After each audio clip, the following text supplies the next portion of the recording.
Hello friends, welcome to foodie হাট। আজ আমরা তৈরি করব মিষ্টি দই। আজ আমরা এই 2 প্যাকেট দুধ দিয়ে আমরা দই বসাবো, মিষ্টি দই ঘরে ফ্রিজারে। তো সবার প্রথমে এই দুধটাকে আমরা জাল করে নেব। এটা একটা আমরা দুধের বাটি নিয়ে নিয়েছি। এই দুধের বাটিতেই আমরা দুধটাকে জাল করব।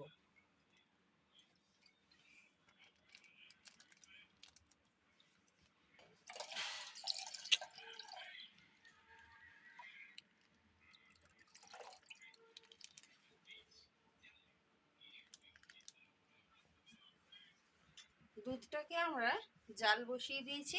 এবার এই দুধটাকে আমরা ঘন করে জাল দিয়ে নেব। তারপরে আস্তে আস্তে আপনাদেরকে দেখাবো যে আমরা কিভাবে দইটা পাচ্ছি। এই যে দুধটাকে দেখুন, আমরা কম আঁচে ফুটতে দিয়েছি, তো দুধটা ফুটছে। এরকমই কম আঁচে দুধটা ফুটতেই থাকবে। ফুটে ফুটে দুধটা বেশ অনেকটাই আমরা কমিয়ে নেব। এখনো পর্যন্ত কিন্তু আমরা এই দুধের মধ্যে চিনি বা কিছু মিষ্টি জাতীয় কিছু মেশাইনি, আমরা শুধু দুধটাকেই ফোটাচ্ছি। দুধটা অনেকটা কমেও গেছে, আর অল্প কিছুক্ষণ আমরা এটাকে ফোটাবো। দেখুন, আমাদের দুধটা প্রায় 15-20 মিনিট ধরে ফুটছে। তো এবার আমরা এই দুধের উপরে বেশ সুন্দর সরও পড়েছে। এবার এই দুধটার মধ্যে আমরা কিছুটা চিনি মেশাবো। এখানে যে এই বাটিটার সাদা, আমাদের রেগুলার যে কাচের বাটি, সেই বাটির 1 বাটি আমি চিনি দিচ্ছি। তো আপনারা মিষ্টিটা আপনাদের টেস্ট অ্যাকর্ডিংই দেবেন, যে যেমন মিষ্টি খেতে পছন্দ করেন। তো এবার এই চিনিটা দিয়েও আমরা দুধটাকে বেশ অনেকক্ষণ ফোটাবো, কারণ চিনিটা দেওয়ার পরে দুধটা কিন্তু পাতলা হয়ে যাবে চিনিটা গলে গিয়ে। সেই জন্যে আমরা দুধটাকে আরও কিছুক্ষণ ফোটাবো।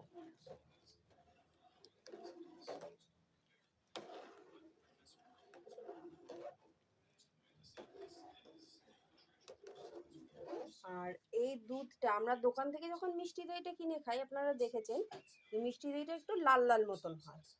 তো লাল লালও করা যায়, আবার সাদা সাদাও করা যায়। তো আমরা আজকে সাদাই করব। নাকি মাকে জিজ্ঞেস করি মা কি করতে চায়, লাল করবে না সাদা করবে? সাদাই। আজ আমরা এটা সাদাই করব। তবে লাল করতে চাইলে খুব সহজেই করা যায়।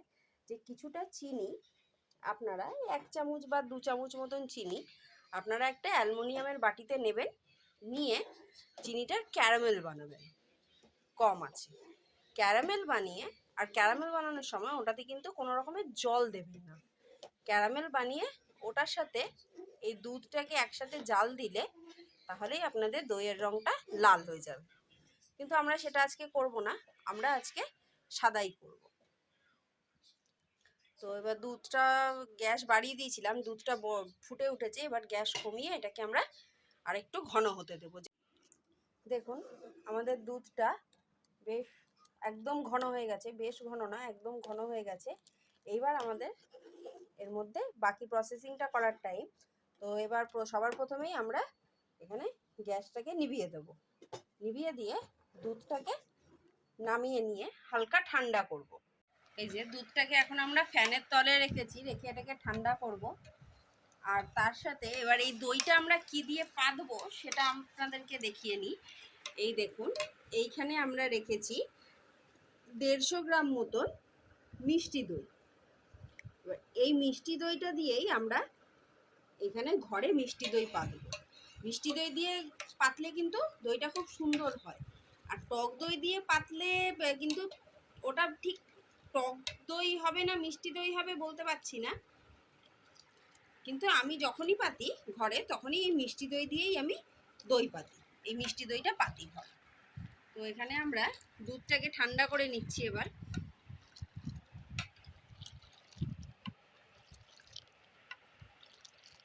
দুধটাকে কিন্তু খুব ঠান্ডা করব না, এটাকে আমরা মিডিয়াম হালকা একটু ঠান্ডা করব। আর একটু উষ্ণ গরম গরমই কিন্তু থাকবে, একদম ঠান্ডা করে ফেললে কিন্তু দই বসবে না। আমাদের দুধটা উষ্ণ গরম আছে। এবার এই পর্যায়ে আমরা এই দুধের মধ্যে দইটা মিশিয়ে দেবো। এর থেকে বেশি ঠান্ডা হলে কিন্তু আমি আগেও বললাম যে দই কিন্তু জমবে না। এইবার এই দুধটার মধ্যে আমরা দইটা দিয়ে দেবো, ফেটিয়ে রাখা মিষ্টি দইটাকে দিব আর নাড়াতে থাকবো।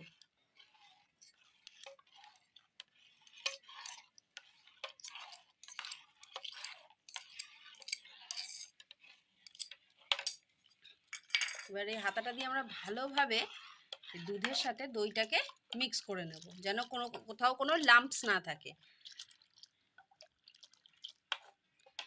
আর আজকে আমরা এই দইটা যে বসাবো, এইটা আমরা আমাদের স্যামসাং কার্ড মাইস্ট্রোতে বানাবো, যেটা আমরা ফ্রিজে বানাবো। দইটা কীভাবে বানাবো এটা অবশ্যই আপনাদেরকে আমি দেখিয়ে দেবো।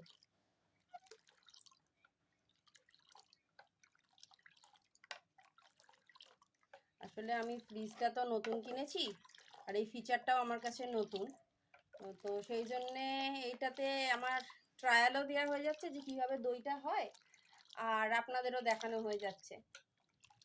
আপনারাও যারা এই ফিচারটা সম্পর্কে জানেন না, তারা অবশ্যই ভিডিওটা দেখবেন, দেখলেই বুঝতে পারবেন যে কীভাবে আপনারা এইভাবে এই ফ্রিজটাতে দইটা বসাতে পারবেন। তো ভালোভাবে আমরা এখানে মিশিয়ে নিয়েছি। এবার আমরা এই যে এই কন্টেনারটা, যেটা আমার ফ্রিজের সাথেই আমাকে দিয়েছিল দই বসানোর জন্য, তো এই কন্টেনারটার মধ্যে আমরা এই দুধ দই মিশ্রণটাকে ঢেলে দেব।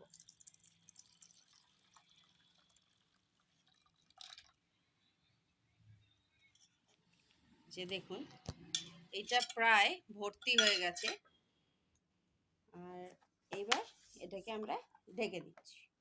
এটাও ফ্রিজের সাথেই পাওয়া। চলুন দেখি এবার এটাকে আমরা ফ্রিজে ঢুকিয়ে দিই। এই যে আমার নতুন ফ্রিজ, এবার এই ফ্রিজে আমি বসাবো দইটা। যে এইখানটায় দই বসাই, তো এটার মধ্যে প্রথমে আমরা এটা দই বসানোর ওই কন্টেনারটা বসানোর স্ট্যান্ড, এটাকে আমরা আবার প্রথমে এখানে ঢুকিয়ে দেবো। ঢুকিয়ে দিয়ে ফ্রিজটা বন্ধ করলাম, করে এবার ফ্রিজে সেটিং করব। দেখুন এখানে দেখতেই পাচ্ছেন অফ আছে, এইটা হচ্ছে কার্ড বানানোর, এখানে কার্ডের টেম্পারেচারটা আমরা সেট করতে পারবো, তো এটা অফ আছে, এটাকে আমরা প্রথমে অন করব।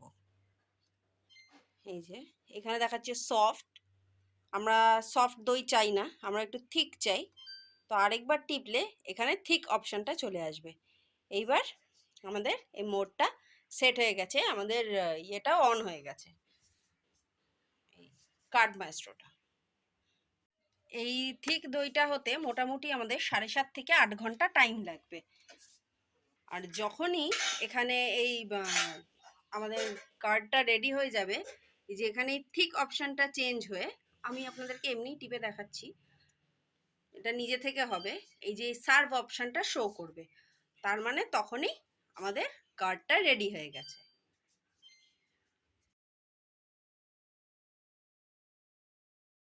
আমরা ফিরে এসেছি ঠিক 9 ঘন্টা পর। তো এইখানে দেখুন সার্ভ শো করছে। এবার আমরা এটাকে প্রথমে অফ করে দেব। অফ করে দিলাম, এইবার চেক করব আমাদের দইটা হয়েছে কিনা। দইয়ের ট্রেটা আমি বার করে নিচ্ছি। যে এটাকে আমরা স্ট্যান্ডের থেকে খুলে নিলাম, খুলে নিয়ে এবার দেখি দইটার কি অবস্থা। এই দেখুন একদম প্রপার দই আমাদের জমেছে। দেখুন আমি কাত করেও দেখাচ্ছি, দইটা কিন্তু পড়ছে না। তো আপনারা অবশ্যই এইভাবে দই বানানো বাড়িতে প্র্যাকটিস করবেন, বানিয়ে খাবেন, আর কেমন হলো তা আমাকে কমেন্টের মাধ্যমে লিখে জানাবেন।